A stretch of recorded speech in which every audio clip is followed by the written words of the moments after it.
Urban ডিপার্টমেন্টও আছে।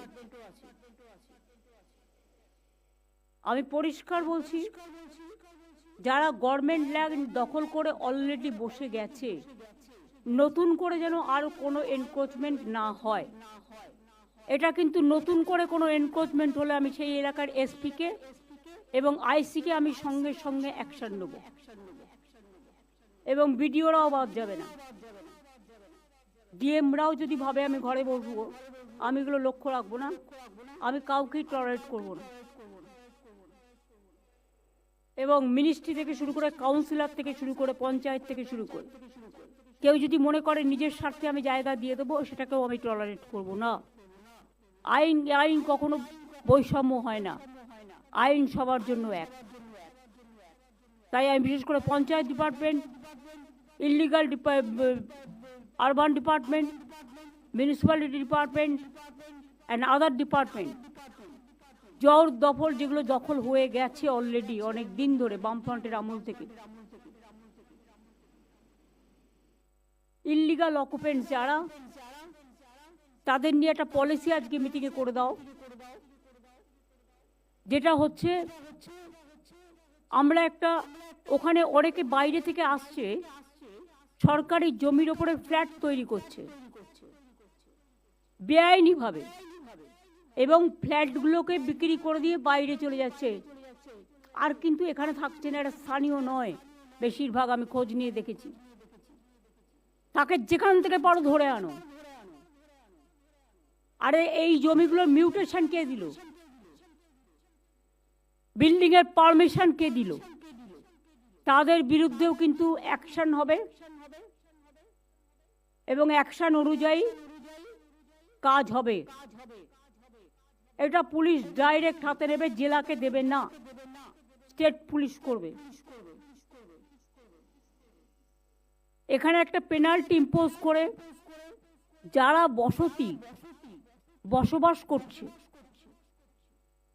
বা দোকানদার, তাদের জন্য একটা আগামী 6 মাস টাইম দাও।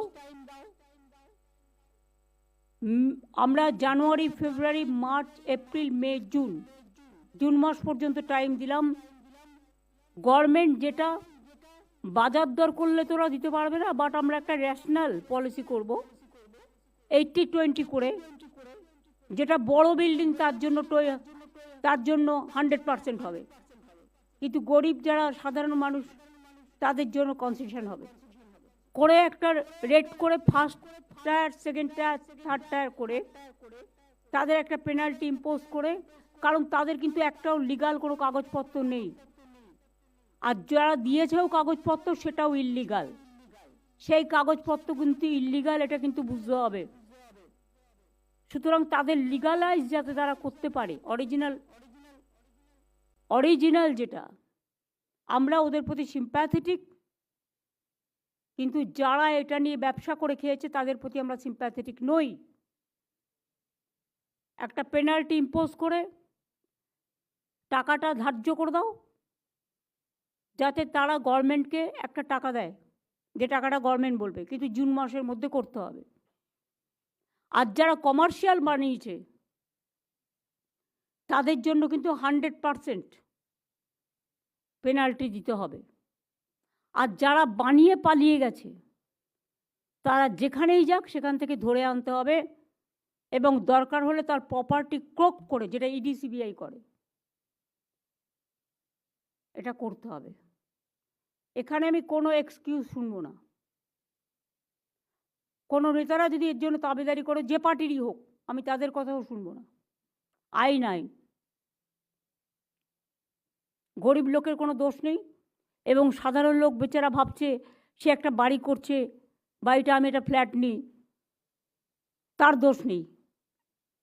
দোষটা হচ্ছে যে করেছে ইল্লিগাল কাজটা, আর যে মিউটেশন দিয়েছে এবং সমস্ত লাইসেন্স দিয়েছে, তাদের ব্র্যাকেট করো, তাদের ব্ল্যাকলিস্টেড করো, সে যেই হোক। আমিও যদি করে থাকি আমাকেও ব্ল্যাকলিস্টেড করো, আর আগের কোনো অফিসারও যদি করে গিয়ে থাকে তার পেনশনও এর মধ্যে আসবে, তাদের বিরুদ্ধেও কিন্তু তোমাকে অ্যাকশান নিতে হবে। তোমরা অনেক সময় অফিসারদের কেস করে ছেড়ে দাও, ক্লোজ করে দাও কিছু পাইনি বলে, কিন্তু আমি দেখেছি তোমরা এক একজনের ক্ষেত্রে এক এক রকম ব্যবস্থা নাও। এখানে যে কমিটিটা হবে অ্যাকশন নেওয়ার, তাতে IPS IAS সবাই থাকবে।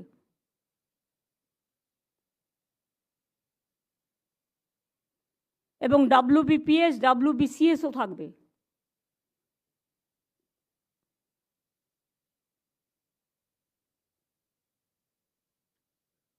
আর এই কমিটিটা হেড করবে নন্দিনী, কারণ চিফ সেক্রেটারি অত সময় নেই, টাইম টু টাইম চিফ সেক্রেটারিকে রিপোর্ট করবে, চিফ সেক্রেটারি আমায় জানাবে।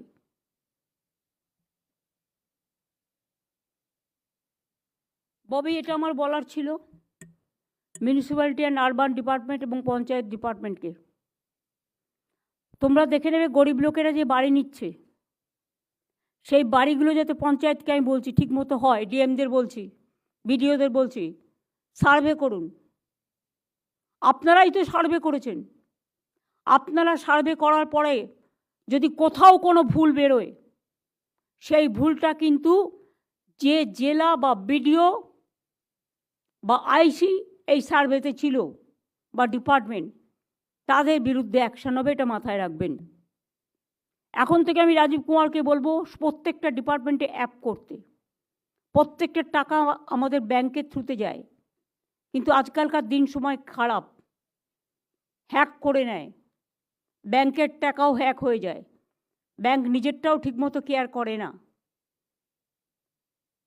সুতরাং এটা আমরা ধরতে পারবো যে কে কোথায় এটাকে দুষ্টুমি করছে, এগুলোকে স্ট্রংলি হ্যান্ডেল করতে হবে। ববি বল। দিদি, একটা ছোট্ট ছিল যে আপনি অ্যাপ করতে বলছেন ব্যাংকের, সার্ভেটাও আমাদের নিজেদের ক্ষেত্রে আমি দেখেছি সার্ভেতেও অনেক সময় ভুল রিপোর্ট হয়ে যাবে। সার্ভেটাকে যদি আমরা লোড করে অ্যাপে করে নিই, তাহলে কালকে আমি করেছি কি ও করেছে এটা দায়িত্ব এড়াতে পারবে না। সার্ভেটার রিপোর্টটা এবং সার্ভের ছবিটা অ্যাপের মধ্যে থাকবে এবং আমার সিগনেচারটা অ্যাপের মধ্যে থাকবে, তাহলে আমি আমার দায়িত্ব এড়াতে পারবো না। এটা করে দাও, এটা ভালো প্রপোজাল। প্রত্যেকের দায়িত্ব নিতে হবে। কোনো খারাপ হলে গভর্নমেন্টের দায়িত্ব, আর ইন্ডিভিজুয়াল পালিয়ে যাবে, এটা হবে না। হ্যাঁ অরূপ বল। আমরা যে হাউজিং বোর্ড থেকে যে আমাদের রেরা হয়েছে, রেরায় আমরা পঞ্চায়েত এবং ইউডিকে বলেছি যে একটা পোর্টাল জয়েন্টলি করতে। ইললিগাল বিল্ডিং আটকাতে গেলে রেরাকে সব থেকে আগেই আনতে হবে, কেন এখন আপনি 3 কাঠার উপরে 6টা ফ্ল্যাটেও রেরাকে করেছেন। অধিকাংশ বিল্ডিং এরা বিল্ডিং স্যাংশন নিয়ে নিচ্ছে, ফ্ল্যাট বিক্রি করছে, লোকে জল পাচ্ছে না, ড্রেনেজ নেই, কিচ্ছু নেই। সেই জন্য রেরা যদি রেজিস্ট্রেশন হয়, রেরার তাকে ফাইন করার ক্ষমতা আছে, এমনকি জমি ক্রোক করার ক্ষমতা আছে, এমনকি কাজ বন্ধ করার ক্ষমতা আছে। ইমিডিয়েট যদি ইউডি এবং পঞ্চায়েত, আমি তাদের ডিপার্টমেন্টের সঙ্গে অনেকবার মিটিং করেছি, তারা যদি এটাকে আমাদের একটা জয়েন্ট অ্যাপ হয়, তাহলে কিন্তু এটাকে আটকানো যাবে। মিউনিসিপ্যালিটি, পঞ্চায়েত, রেরা, স্পেশালি যাদের কাছে ম্যাক্সিমাম জমি আছে, দেখে নাও।